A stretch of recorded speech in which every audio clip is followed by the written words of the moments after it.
ole thir tu te chbe ule hei zanina kabula hi pular watika section 1 leader WM executive committee member ani boka chuan documentation subcommittee hian chairman ani boka ni chuan section 1 tun WM de pol sport kan nei me ka hian section 1 hi asang lam inning ka ria idin bo sai dan tlang puite minan sul thei lomni nia hei documentation lamin inkom na hun thatak min pe ama sign lom thu kan soya kan section hi tun kan sport a hian final kan lut veka kan in bo sai dan hi a theu neu lawani kan section kan elpui te hi an har salaweti na ni lawin tuman har salaweti na lawin section 1 hi kan in bo sai na hi an sa maya hetiang din ni kan thleng din alanga phakar ma sa chau khan ruasu na sa ma sport te po kan khaila kan ikha khatiang huna tak khan section dang te chu an mut thup lain ke ni section chu ruak aron sur khuaron dur chho chan ta mo tia khan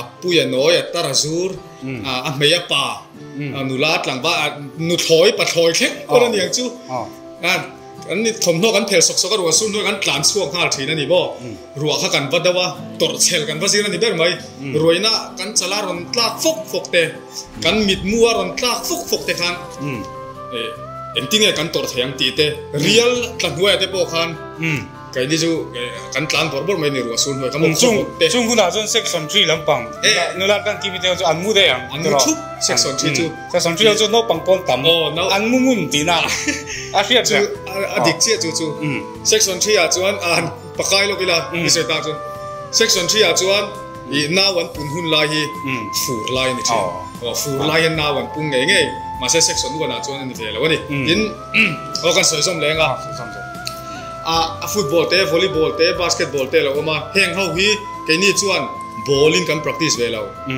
zir top ni a voktal turan omem kan tia group kan ena mi kan zot tuala voktal turan om chuan sa na huna son kan pheya putlan siam ate hote puchu ngate a he ta pasua te hoten vokan lo tal chon a phing kan dila vok phing ka kan la chon kan ham pura fila kan tlan le hal la ta kan vok phing mangin kan practice ni ni khati jong chon top nan chuan hemi kanin bo sai na hian mo phurna sang sang kanin pe vea discipline sang sang a hian chenchu committee member ten dia chenchu OB ten dia chenchu member pa ngai te pon ni mo phurna sang sang kan pek ten chattakin an mo phurna ron len suaka kan lom le maya WhatsApp group ten siama WhatsApp kal tangin ti khan information an pe suaka achang pe chu kanin phone na chu tiang re chu kan ti ta kan mo phurna in pe ka chattakin kan len suak thaya suai tu te section suai tu ten lom thu kan soi mol mol ani angai nom le mai ram me na hei we me de pol sport hi kungtin kan nei training ka ria hatianga kan nei le zel tu ranga te mo we me de pol sport bo sai zel te hi tool itm thai la tm ti vel te zon te kalo zon chen ke chuan tha ka tia hei hi tam tak hi chuan tha hi an ti vak to lo ni thalai tam tak zok hian amaro chu pe chuan tha ka ti na chan kan soyanga YMA hian activity hi kan nei to mang lo ni YMA day puala sport kan bua sai te chau hi kan activity pa ngai kan pum hom ti la kan soi so long love kan nei chuna ni a he hi acha me ma achan chu he kan venga phe chuan to sang kan tama tin venga lian to member kan tamboka he activity mang lo hi chuan member te kan in shia in kan in po tak thei to lo ni chuan he YMA day puala sport kan bua sai thina hi kan lo in po tlan zo na te kan in lung rual na te le veng chung mi kan lo in shia chen nan te hian acha ka ti me ma achat lo na soidoni le chu soitu tam tak chu manga ane ka ti zong ron khil tu te tan po soitu tam tak chu mang maro chu kan soita khan YMA activity nei ke ma he sport tal hi chu ane ka ti zong in ron thir lo sharp se ge chuan ka du ni chuan kan soibel zo ka activity chung cha khan activity kha ka soi kai deu box ya hey chen ka chuan YMA activity an nga ten ti le ringo thri kan nga lo YMA hian achan chu khohar mithi kan nei hian hi YMA activity pum hum tak ani mi alo YMA hian kan kut ken mai ani YMA hi sang khas ko som thum panga pianga YMA o ma dai hian mi zo ten khor in kan in le tu chi YMA din nuwa hian nu le pa te chok sang khai nan YMA hian kan kut ken mai ni masa hei trend khaten YM activity an ngai tlata hei chu mi zo kan ni na kan ti nge nge tur zo kan ni chuan pakhat le point khat chi kan soi bel lenga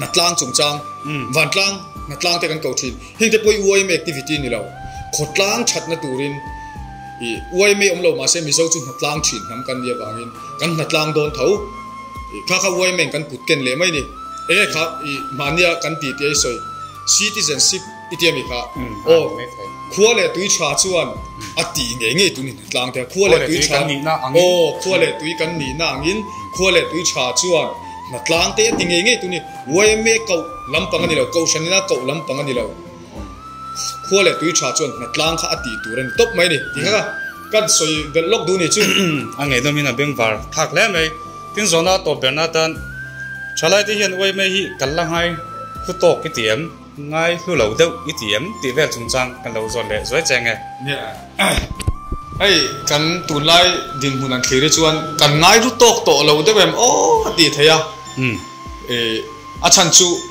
tu na po chiang rồi cái sport cần buat saya chalai mu tu ra nông mang lâu nấu bằng té lệ trên khát chú nu lệ pa cần tị khan hay upa over chu ni chu lo som li chung lam cái ka be sei dana chuan YM puala YM member te puala thil kan ti ni chuan som nia changa som li in kar hi kan phur hle tura ka ngai ma se tuna chuan ani lo reng nga khang bor ka mu tur hi nom lawa tin YM na thil ati reng chu ni china kan soi ta kan natlang te khwar in kal kan tiang chi te le thil chi sang chan pui kan han tiang chi te a te hian kan lu tok to lo kan in da chat chan riu hian ke chuan ka sia antinan khwar ina al mithilu men zana tlai var thei mi lo masa thian ho chuan san khuwa games khele thei si khwar ina kalman mi lo thian ho chuan choi khom thei le si choi kham dai nau choi kham dai nau te thei le si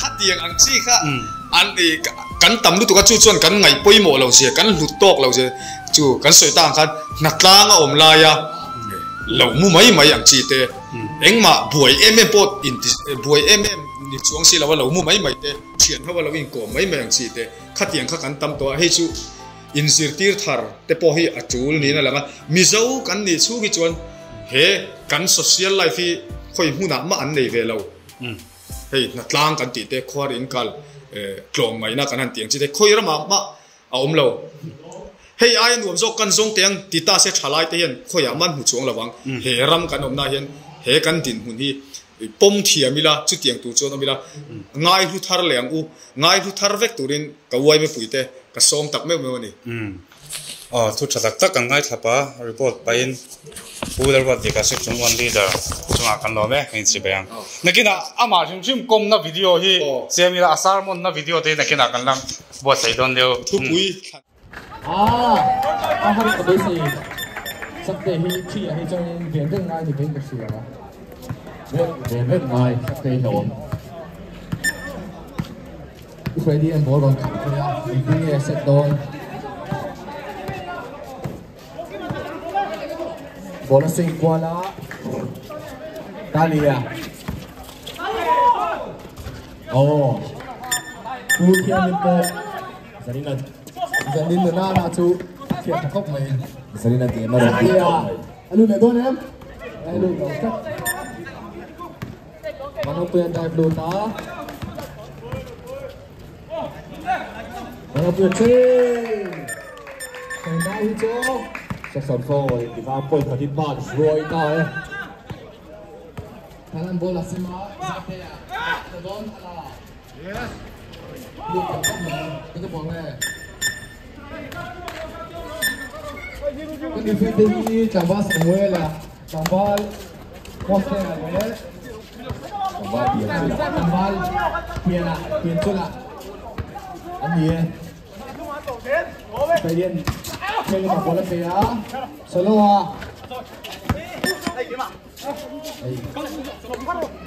sắp các bạn sẽ đã kalian sudah lu jauh lâu sakti ke tidon ada fall kita dapat kampu jadi ya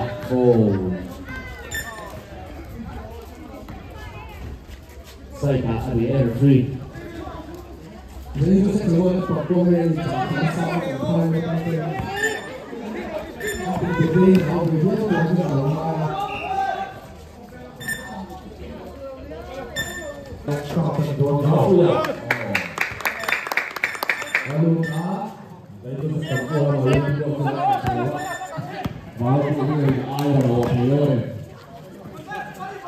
oh, saya. Kalau itu di don. Oh, itu yang cuma. Oh, itu malu teh. Sesuatu yang penting lo pengjau masih yang thúc mẹ. Ai đâu có người ai nữa. Và sao phải Bên trên này trái đúng xuống rồi. Xuống biển cái gì đâu. From 4, 6, 5, 4, 3, 2, 1.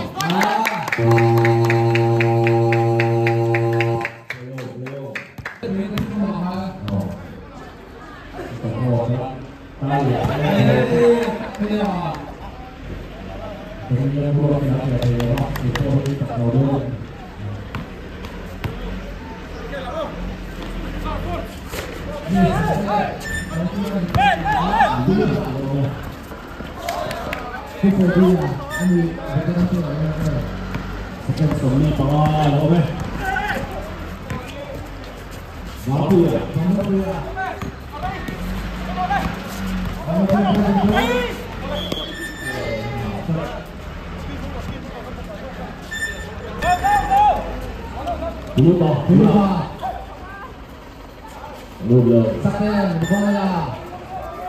Amis. Second shot follow. Follow the fight. Hey, tak Kali. Kali itu don. Mau kita dulu, baru sih. 7, 6, 5, 4, 3, 2, 1. Baru kan?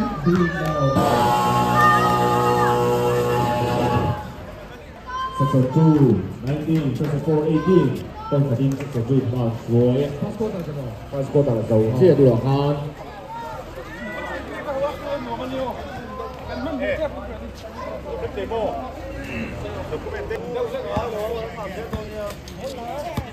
Tunakan defeat hi Tangval Pianale Tangval Samuela Tangval mo sa tenya. Slow ball. Thủ thế thành viên của em.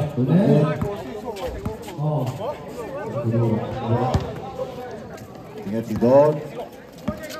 Immediately let second Samsung. Loma. Talia. 3. By 4. Sakte rebound. Zaitea. Zai vấp bay nó sắp về. Sakte. Sakte.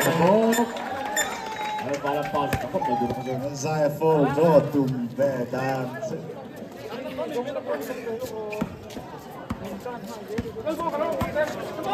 Apa ya? Sokok yang ho, Cina.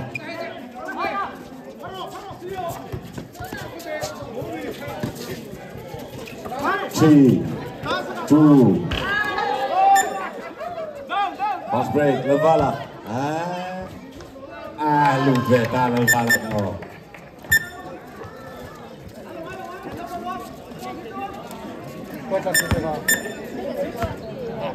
67-58.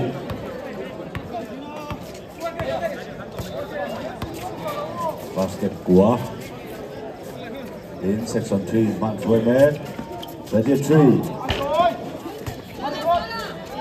Saloa, Talia. Oh no. Zaitea. Balapea. Okiwa. Drivina. Oh, follow that. Talia.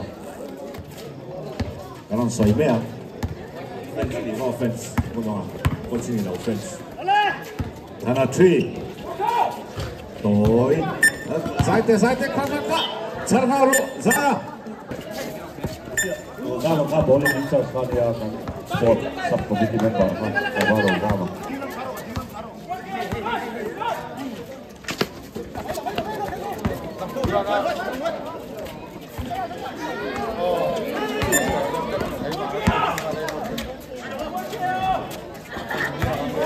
Talia.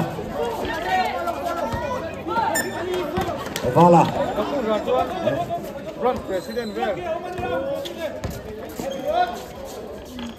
Lalut Taylor. 3. Lalut lower. Oh, Taran rebound.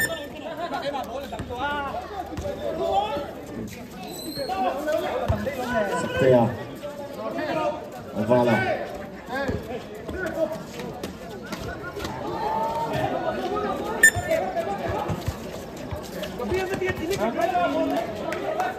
Oh, Talia. Ini chỉ lo mà sắp sẵn sorry anh Trần Ai. Sắp sẵn lắm. Thì đùi lầu tối lên đan và đâu à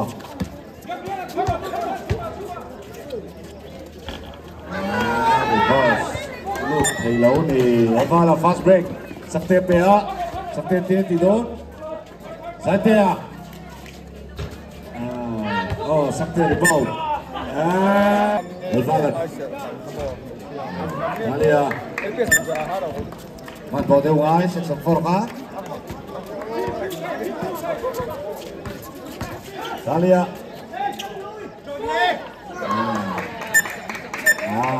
anh hàm lâu lắm thôi lúc gì thì có ta lồng kia mà lụt lâu ta làm đi bao sẽ cần sủng ly thấy lồng kia mà đi lồng kia mà chiếc rồi ra là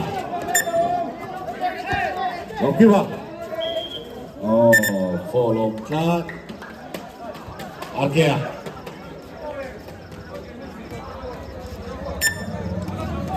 Arkia. Lùi lâu.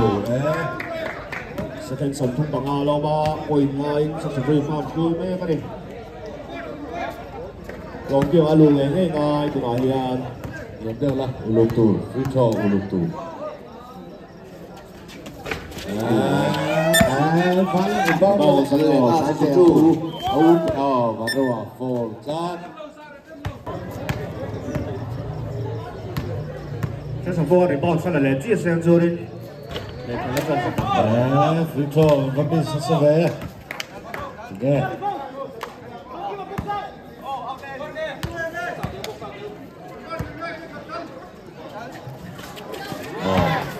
Sắp tập tủ không? Second sông đi bằng block cho nàng ô.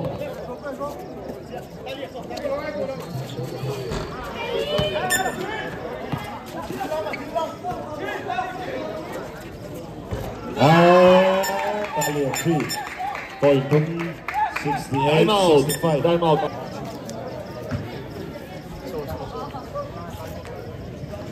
Far.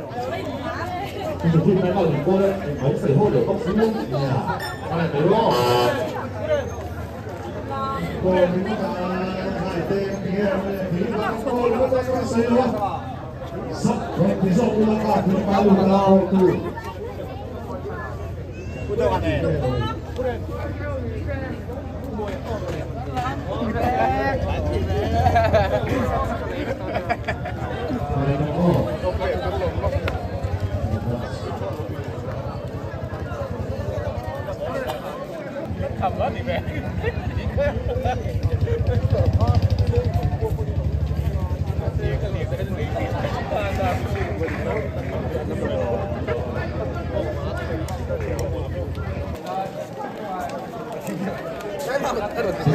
Sợi hông với đau lông bị vào, anh em phải tắt sợi hông với Ula. Vậy thì ngạc lên top xe rồi phải. Sáng thế, senior player thì khác, anh em phải sợi hông với Ula. Chắc sòng phò cho bồi gan. Chỉ points này nghe ngay. Aran shoot, thút chuẩn, you know, complain là gì nghe cái lụt rác hết mày. Chút ba cái lụt nó chi thì cái bộ.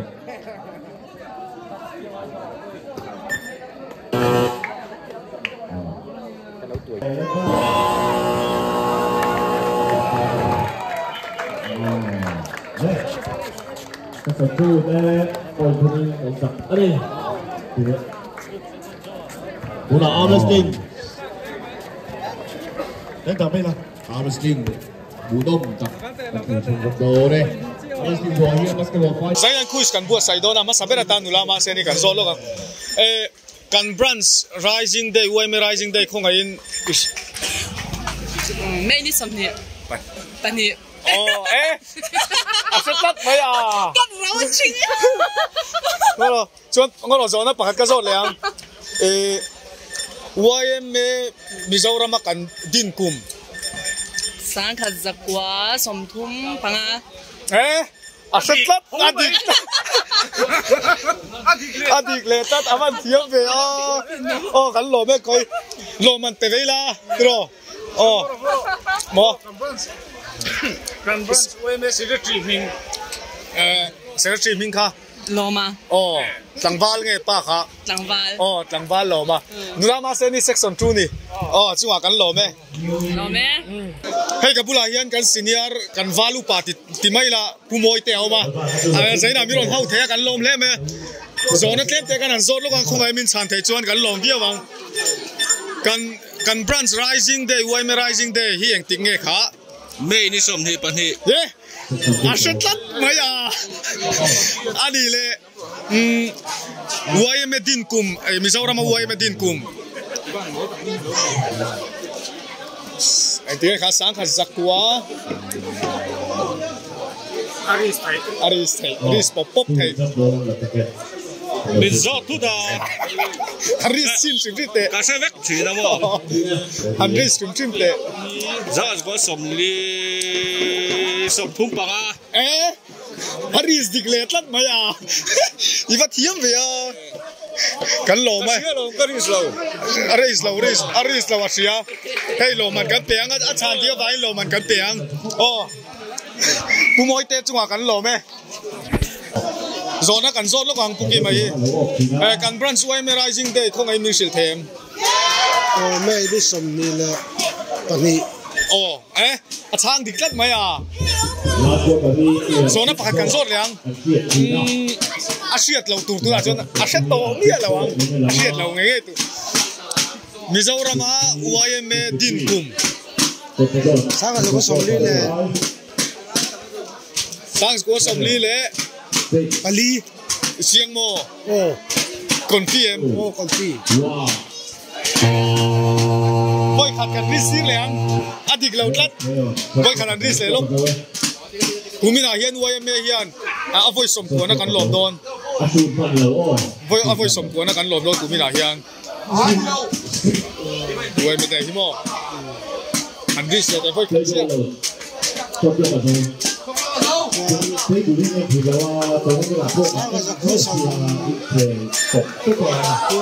thum le panga Aris dik lat mai à puki ma chunga kan lo man pe vela tro hi ku ne nge mo chen section 3 lo kai suai to section 3 leader ania a chunga kan lo me zaina miron uap le kan lom tak zet ani he tila hian tlangwal rual an lo ma zona kan zot lok teang a chen chu pa te pon ni thawa mi chu pui mi kha din ai chu pa ni to a ba ki chu tlangwal an nia a pa beri kan zot ma saberang kan UM president tu na kan Brands UM president tu nge le pama amping pu shem section 4 shem so pu so ming sang adigam a shetlat mai pu so ming sang ani le mo tu na kan Brands secretary shem thang rau sia mà adik lau tlat adik thei thau mai adik thei na chan khau ve khau ama lamat tanga thir chuan mo cái mà ni lamat tanga thir chuan dik thei lawa ma se ama lamat tanga thir chuan adik thei na ka om ve khau mai tu nge hanri se te tu nge kha tlangwal loma adik tlat mai à adik ve ani le kan local council chairman siam uat luang ani amping pum se lawa uat luanga avan se ve a siat lo tur pakhat kan zon ni apoi mo hi mi da po lo chin sia ru kan branch OIM rising day engtika kan branch hi sanga ko somriat pakhata adinga engtik khale ni nge isem hanris tele engtik khale ni nge isia irin dan September ni so adik dele thei thau mai ho tuwe mi dang ris du em hanris teu hanris du em em mo mẹ đi sầm thì bạn đi em đi rồi sẽ adik thei thau bai ka po mẹ đi sầm ni pani o kan branch rising day thei hil to lo tur mẹ đi sầm ni pani kan branch din ni le tha ani o pu din chunga kan lo man kan peang a chang dik kat mai o kan nu la hian pe se la o kan lo me o anh chị phải có được rồi hiện cái góc đầu tiên sẽ suy nghĩ chuẩn bị là masun cấp là masun cái nào này về chắc đâu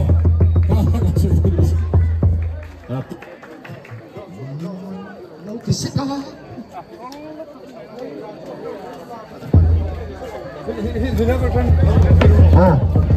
section 1 and 4 and now that section I want to do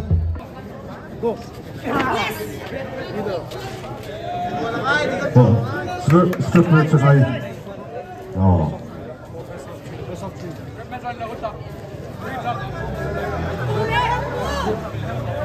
Section 3 lắm. Sập rất.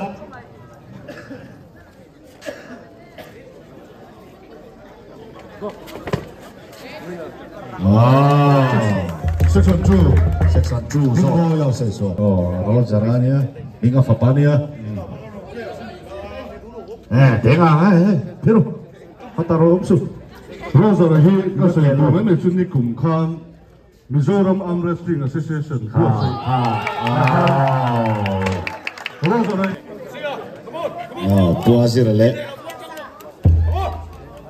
sama bukote anu lukop baik ngày nào ông tổ lầu in bếch xanh hóa bao thế là bôi thằng ấy cái gì mà cái rồi bôi đuôi bia là bằng section 3 leader bao trăng được tụi thế ngà lối thì về biết này cái này tụi ba vừa này lẽ tụi gì ra anh ulu khóc mấy bôi nó trăng lối sồi về chi bôi này rồi ulu có tập trung rồi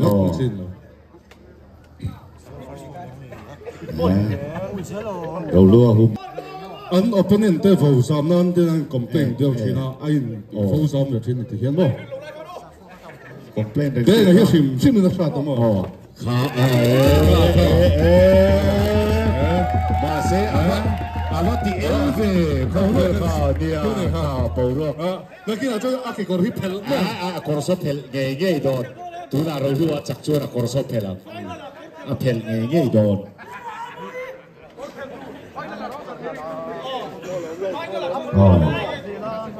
tayพี่ออกเบบักแล้วอะทออัมเรสติงชุกินเอลเบตบฮาร์ดเบลเบตบมันรีฟรีแต่ถู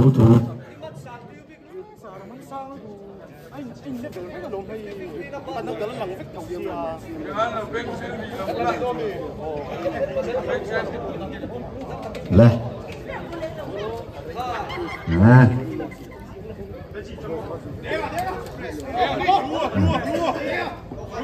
Amres dia tu rate top tu di nabi, ya rate top tu nabi, rate top tu,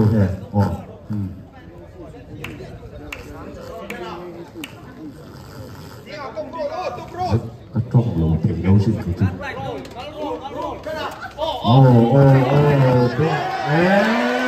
lo lu lah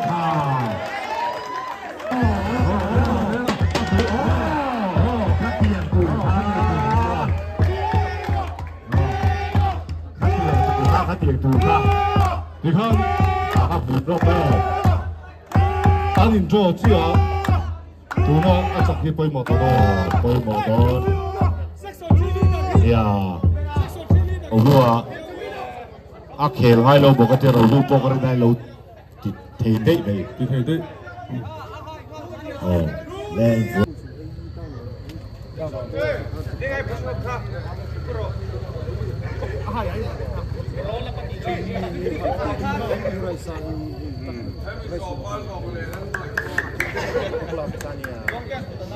Bang không ai chuông à? Khel đó nó biết như thế nào đó.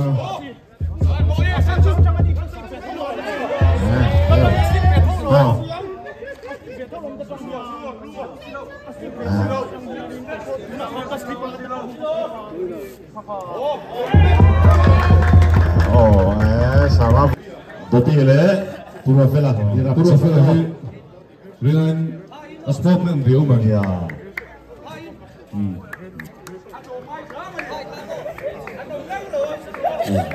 thiền vào con này là vin trong ai thấy về thì chỉ xin mà điện đi chú cái chỗ leader purin sang cái đấy rồi tel sila cái tin le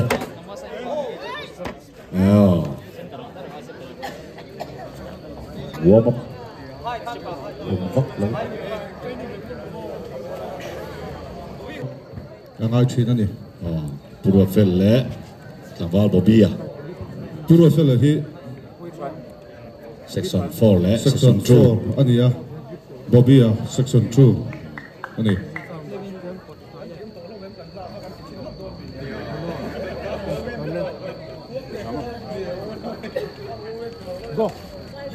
ole pura fela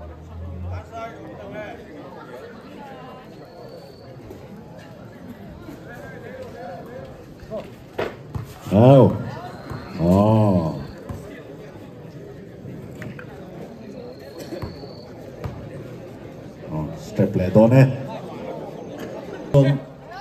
là bùa sấy của mình pura fela chắc rõ cái final Luton anh tụi nó chắc rõ cái final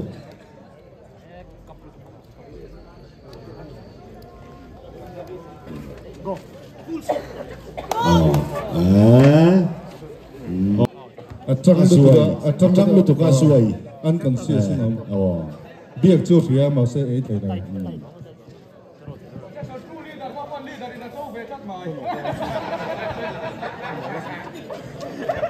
คุณอมจงกันติดตอนนี้โอ้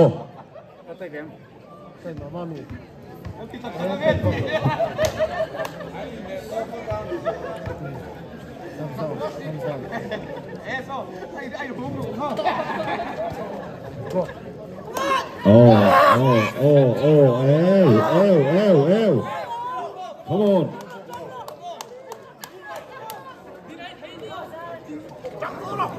Roger le Timoya. Look.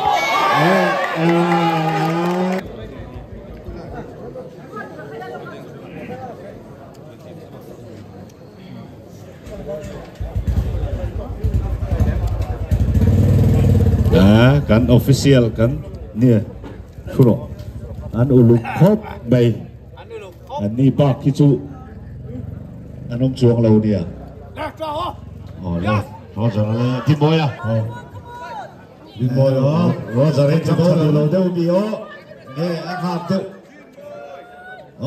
ole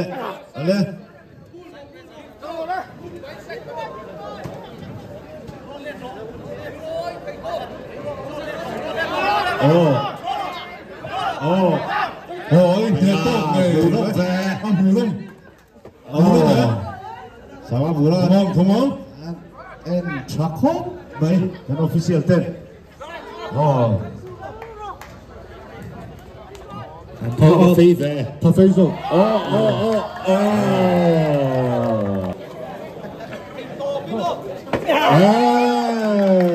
Tim boy chặt lệ lát section 2 lawan chặt lệ á 1-0 lên đi bố đúng không anh đi em đúng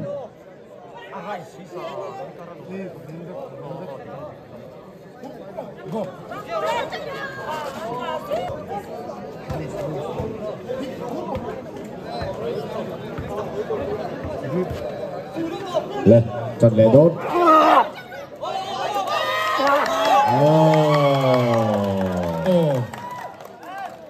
đấy thôi cùng mình 왜 못해 주 라반짝 아너 심 챔피언 타는 거 보여요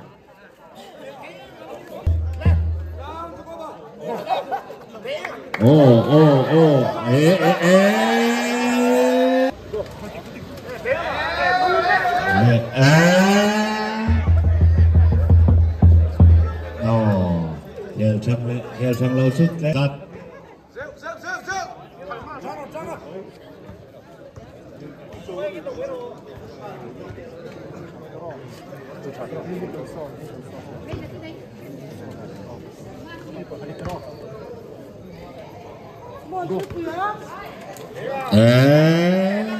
thế mà ý là有没有没出去就什么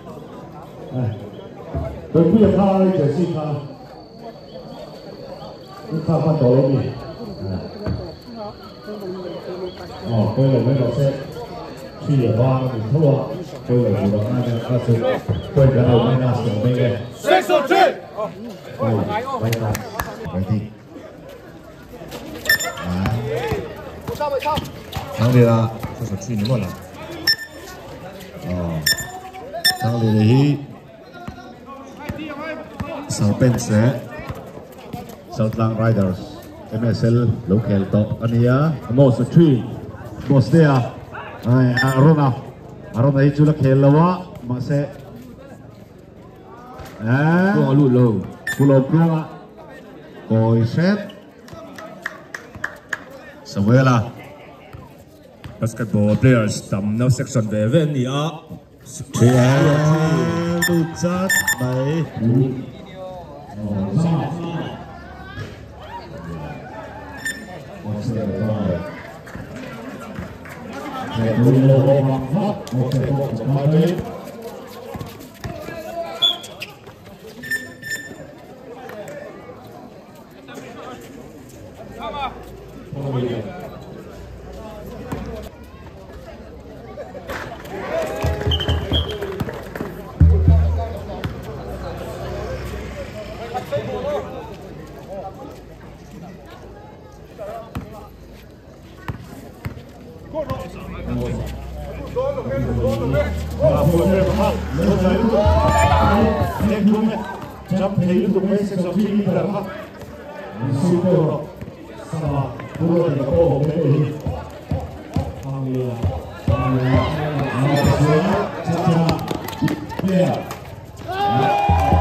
tôi đã chuỗi đô này bố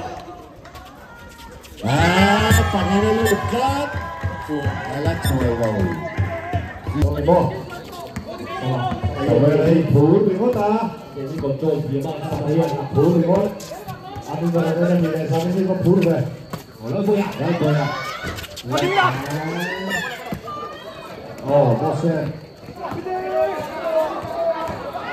você boleh dipilih dulu.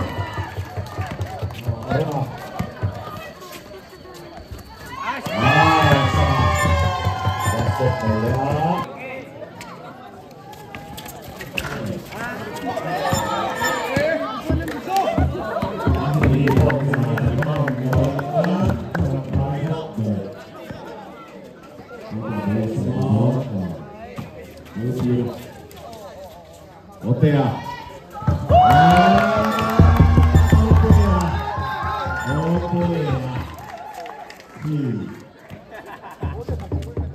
Sesuai dengan balik kesuai. Seperti tadi anda pak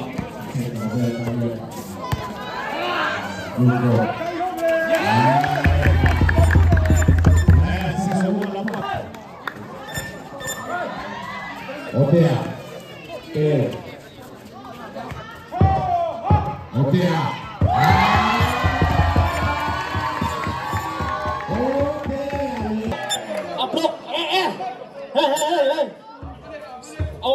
Kalau ni cuma porut tu orang tahu. Lalu tiga lalu nak tu. Section 3 lah pangka. Tahu tu juga ni tu orang lalu ngoi. Eh, nama oh, tinggi kah? Section 3 lah ni, jangan. Eh, lah pun kan telke kau section ni lah, official lah kan.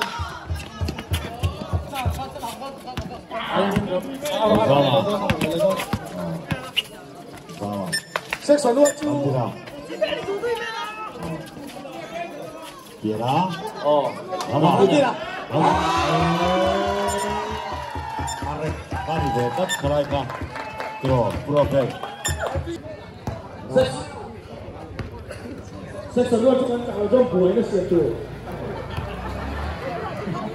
Buai ni kan siap ah. Oh. Winner. Fella, section 4, third place, Roger. Arm wrestling final. Hello. Then Hakor Feldolawi. Come on. Feldolovo. Leh, Munam Done final. An official team binga. Anu lukop bay sar azirale sar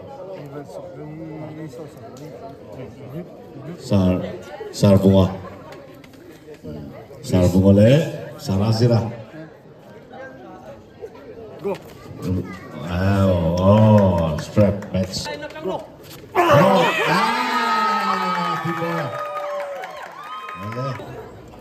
Unong kop bay. Oh, bay.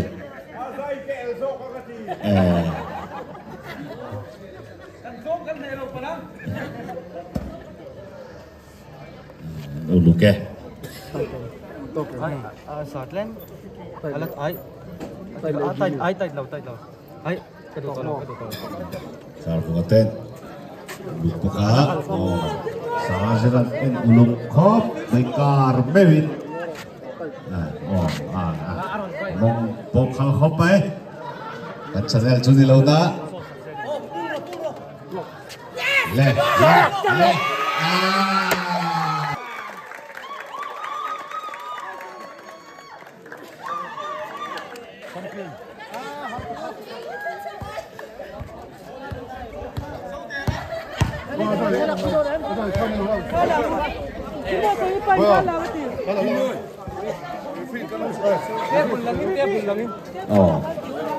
Nông khốp mấy section